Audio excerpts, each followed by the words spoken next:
Hey guys, T-Buller. Today we're going to be taking a look at the Belfast, Tier 6 British Premium Cruiser. That's the campaign reward ship this time around.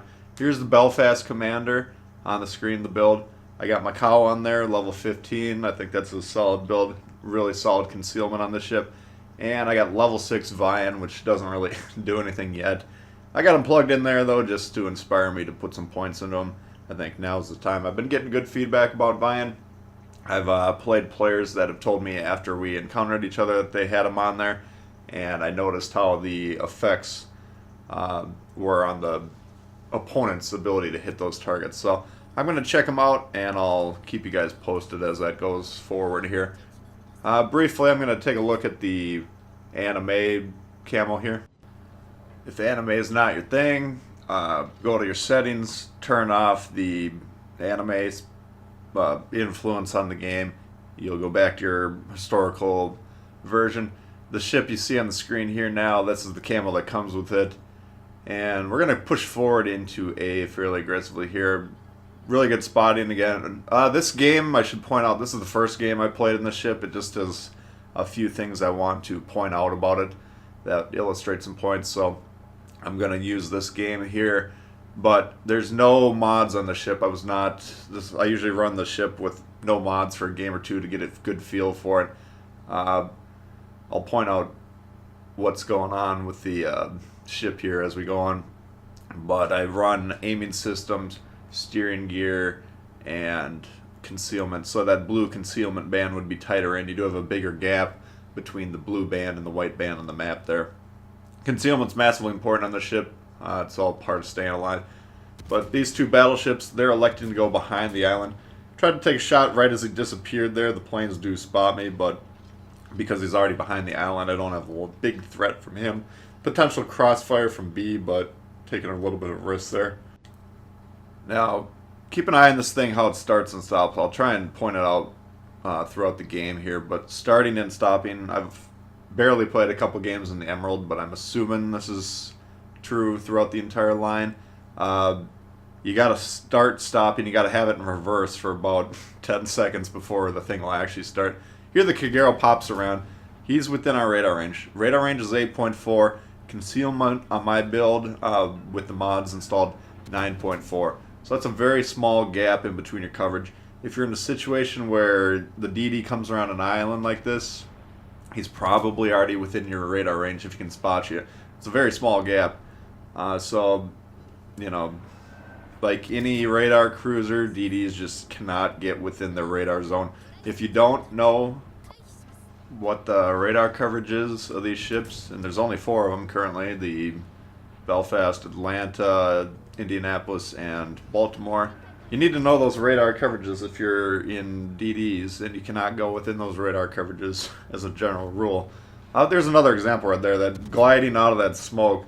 You got to really plan ahead in the ship. Whoa, a little bit of a whiff there that could have one-shot me potentially. You got to kind of plan ahead, both in terms of the starting and stopping. You got to be really in tune with what's going on with the enemy position, and if the position gets too hot, you got to bail. And I think we'll engage in that here in a second. And that's because the ship straight up cannot defend itself. It has no torpedoes. It's extremely reliant on friendlies, primarily destroyers, spotting for it, as it's not an open water, kitey, dodgy type of a thing. It's more of a stationary, using the smoke, using the terrain type of a cruiser. So, unfortunately, you kind of got to stick with your teammates, even though they're not always going to be doing what you want to be doing. But very solid ship. You can obviously, hopefully you've noticed that it's shooting HE by now. You know, the primary limitation with the British cruisers, they only shoot the AP. It's a special AP, so it's pretty effective if you're using it properly. But ships can essentially just angle against you and mitigate your effectiveness. Not the case with the Belfast. The Belfast is essentially a high rate of fire, HE spamming, fire starting type ship. Same gun caliber as the Boise. Quicker rate of fire than the Boise, a little bit less damage. Slower rate of fire than the Atlanta, a little bit more damage, both in terms of HE and AP. And here's a good example of me reading the situation and bugging out. We got 3 ships that are attempting to surround us. Yeah, if you look on the map, the enemy deployment is absolutely horrendous. They got 2 ships to the southeast, closed off from the action. They got 1 to the south of me, where if I can get out of here successfully, which I'm using my concealment to do, he's basically out of the game. They got a guy in the southeast corner buffing his Dewey, doing God knows what. So, I mean, I could go on for 10 minutes about how poor the placement of the enemy ships are in this game, but it was getting hot enough in this situation where I'm getting surrounded by those ships. I just had to get out of there, and the Kagero's still over there too. So, you know, just planning ahead, being 5 steps ahead in your mind is really going to be a key, I think, to the Belfast for sure, and then probably the entire British cruiser line. Here, we're in between smokes. I'm going to try and take a shot or 2 at this guy while he's distracted, and then we're going to try and pull back behind the island here. But you can see the rate of fire, very great. I mean, the fire chance is solid. You know, you're not going to be getting huge HE values with the, you know, the shells actually exploding, but the combination of the HE damage and the fire, it can add up very quickly. AP is not bad. I mean, you got a 7.5 second reload on this thing. And, you know, against broadside cruisers, pretty effective. Kind of depends on the range.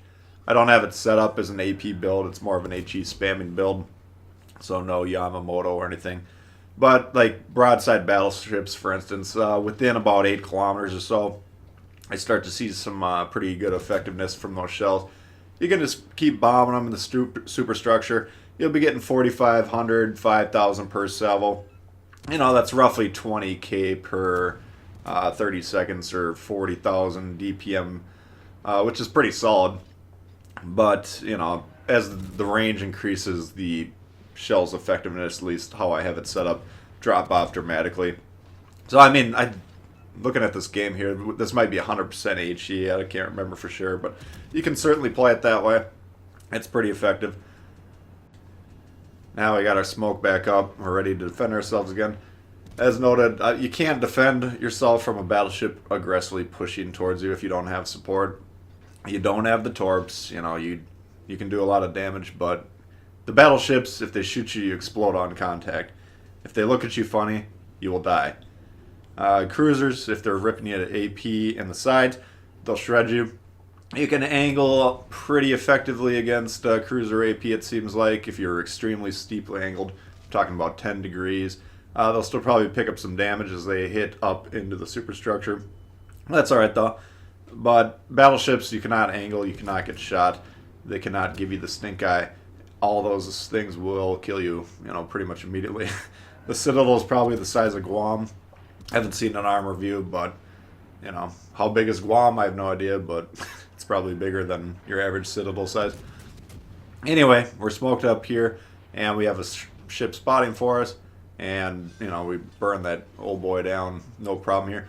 Gonna start sighting the Bismarck, and rinse and repeat. You know, when you get into situations where ships cannot return fire to you, and you can just keep spraying them with these golden showers, yeah, it gets uncomfortable for them pretty quickly. Now, I talked about the glidiness of the forward and backward movement before. I haven't mentioned the turning yet. I feel like you can turn basically hard turns at full speed. It's pretty interesting. Might be kind of a part of the British cruiser line as a whole. You can let me know in the comments. I've yet to get the time to go too deep into those yet. Overall, though, Belfast, I mean, you got all the tools. I think Belfast was considered massively overpowered on PC because of the combination of all the tools and the IFHE on that game, where the IFHE basically, I don't know if it does it through enhancing the penetration or what, but it just makes the HE shells cause a lot more damage. So that's not, I mean, these are essentially the Boise guns for those who've played that ship, but quicker cycling, a little bit less damage, so on and so forth. But the combination of the smoke, the radar, destroyers need to pee their pants when they see this thing coming towards them. This thing can absolutely shred destroyers. It gets a little tricky hitting them out, 10 kilometers plus, just because those shells at that range start arcing quite a bit. They get pretty floaty, and then, it's easier for the destroyers to dodge.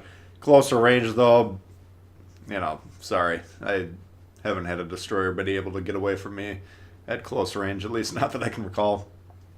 Getting back to the anime, though, you probably heard this gal talking throughout. If it's not your thing, again, turn it off. I kind of like it, rather than listening to my teammate go, Neptune's beard, denied, for 15 minutes. They're probably still doing the same thing, but since it's in Japanese now, I can't understand it. I get much less ticked off. The guy on the enemy team is still in that southeast corner. Extremely effective position, it appears. Let me know if you play that position a lot, if you get some good scoring games down there. Anyway. But, the Japanese doesn't bother me. You're not going to understand, barring you speaking Japanese, or I assume it's Japanese, maybe it's Chinese. But whatever they're speaking, unless you speak that language, you're not going to understand them. So if you get the occasional teammate that's actually helpful with the comms, you're going to have to just pay more attention to, the fact that people are trying to alert, and then see if you can see through the map or looking around what they're trying to get at. But if you just don't like your teammates chirping in your ear like I usually don't, then it's actually kind of a beneficial thing in that regard.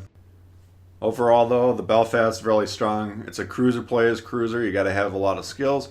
If it sounds like a hardship for you, I'd definitely try and unlock it by completing the campaign. And as your skills improve, your enjoyment in the ship will go up. So definitely want to get this one if you're able to. That's going to do it for this one, guys. Hope you did enjoy it. If you did, please hit the thumbs up. If you're new to the channel, you should consider subscribing. A lot of World of Warships coming all the time. Let me know how the British cruiser line's treating you so far. And we'll see y'all later. All right, peace.